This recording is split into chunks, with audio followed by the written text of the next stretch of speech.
Hello everyone, this is a review of Frostpunk.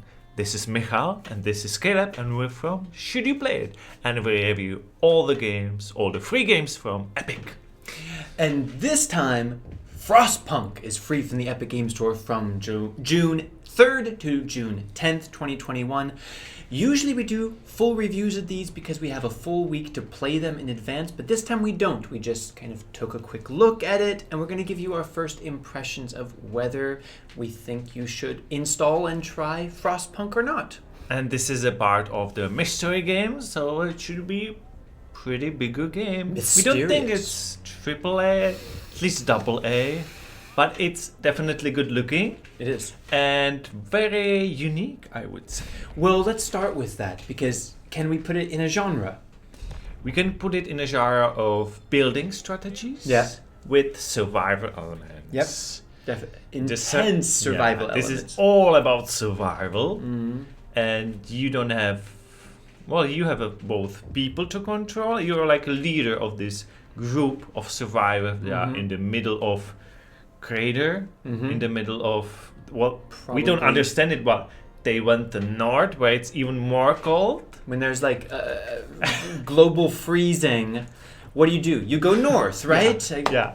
No. So they're probably in the moors of Scotland or something, like because they went from London north. But Okay. it's really cold. Yeah. And they're freezing to death, and they have no food. And you're the leader. You need to start building heaters, start making people work, start children work, and do a lot of choices that you wouldn't have to do normally and that you cannot do in these standard building simulators. Yeah. But this building simulator is more about people. Usually it's about the buildings. This time it's very connected. You want to keep your people alive, but at the same time you have to make decisions that might hurt them or make them angry at you, and you have to try to help humanity survive. So there's a few different elements there. Is there any game that you would compare this to that you've played? I'm not sure. This seems quite unique, and I wouldn't compare it to much strategy games I played. Do you know any? Yeah, it's not very well known, but Okay. I played a lot of Banished. Okay, I don't know that. Which is a similar builder in a slightly more hospitable environment, but you need to think about the resources, and it's about survival. But then a lot of like building games, I think any city simulator or things like that would feel similar. That's the important thing to know, because we've already gotten a lot of questions like, how's the combat in the game, and is there a campaign mode, and is there a lot of exploration? Well, there is a story mode. Yeah. And there's the endless mode. And that's basically it. There's no multiplayer, this is single player only. And the story mode starts pretty well with explaining everything. Doesn't overwhelm you with too many things, and you can pick it up pretty easily. And after you reach 20 days, you get like certain scenarios that you can go back to and open again, because I think in this game you're gonna be failing a lot, especially the first time, because you will learn the hard way by a lot of people dying, because every single people in your hands, because you are the leader, has its name, its story, and these decisions will be difficult. They come to you with requests, say my child is starving, or I'm injured, I don't want to work anymore, and you have to decide what to do. But I think one of the most important things is what Michal said, is that it's very accessible. Because I've played quite a few like builder games, and sometimes they are so hard to learn right from the beginning that sometimes I even give up. This game is actually all about like building things in a hall.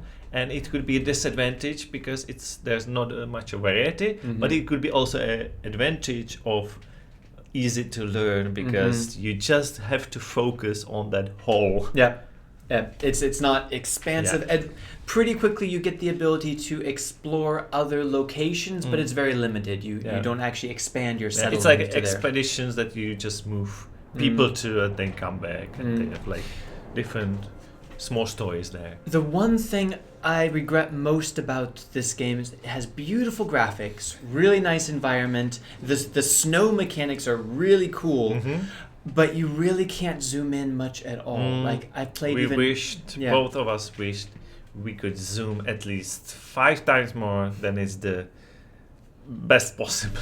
You can't, if it's supposed to be all about the people, you can't really get down like on their level and close to them, and they're always quite distant, but you can't have everything. So the question is, should you play it? That's a good question, Caleb. Thank you. Sounds like we always answered this question, but we usually do it with a full review, and this is not a full review. We just played it for an hour. We got to the expeditions, we got to day 12, I believe.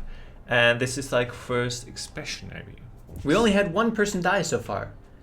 Only one. Yeah. Now, but we were the rest of them are sick and miserable. But and we were running out of coal, which is heating everyone, and it was like minus 40. They'll be fine. Yeah, they'll be fine. Do you want to start? Sure. I mean, fans of the genre should definitely play it. Because wait. This is a very unique genre. What genre do you mean? Survivals? Both. Or well, fans of city building survival games should definitely not many. But I would expand it to say if you are a fan of building simulators or survival games, even first-person survival games, like this, the environment of this game made me think of The Long Dark. Okay. I think there's a connection there. Yes. I will take it a step farther and say my first impression tells me that even if you have never played a game like this, this could be a good place to start and see if you like the genre, because especially the story mode takes you step by step through it. It doesn't seem overwhelming. It's accessible, and there's always something else to think about, another thing to research. So I think it really captures the appeal of this genre if you're new to it. So I would give it a try. Try to get at least to the point where you build a beacon and you can explore other sites. And if you don't like it at that point, it might not be for you. But if you're hooked, maybe you'll play more. I have to make something clear, because games should be fun. And in this game, you can have fun by having the godlike powers to control everything. But it's all about survival. You're going to be having hard time, as your people are going to have a hard time, and you probably never your like town will probably never be perfect. It's going to be always stressful, but in like kind of interesting way. This is the game that you start playing. There's like a certain things during the story mode like you should complete, but there will be always the problems.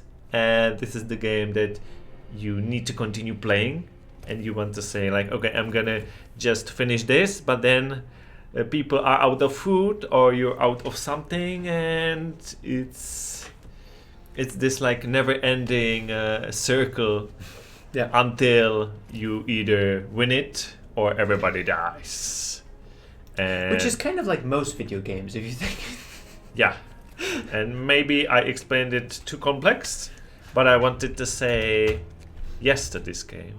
I think you say yes also, because the survival is there. The survival is the main thing. And I think it is a good survival game, because you really feel the tension and you get attached to your community and you want to save them. You want to save every single one. And there are these really hard choices that makes this game interesting. I would say I was a bit surprised that Epic Games limits it to 18 plus, but it's not like extremely violent, but it's dark. You have to make some really hard decisions. So if you're very sensitive and or quite young, it might not be for you either. But if you're okay with some dark themes and you're curious about this genre, it's free now. I think it's an interesting place to start. And the recommendation would be to start with a story mode, because it really like guides you through the process of playing the game. Yeah. If you agree with us, let us know, because as we told you, we didn't play this game as much, so feel free to tell us, like, in 20 hours, is this game still good? Or is it waste of the time? Please tell us more. And stay with us for more, because there's going to be at least one more mystery game, and then Epic Games is going to continue giving away free games, at least one per week, and we're going to cover all of them. So stay with us. There's a lot more to come, and we hope to see you soon. See you soon. Bye.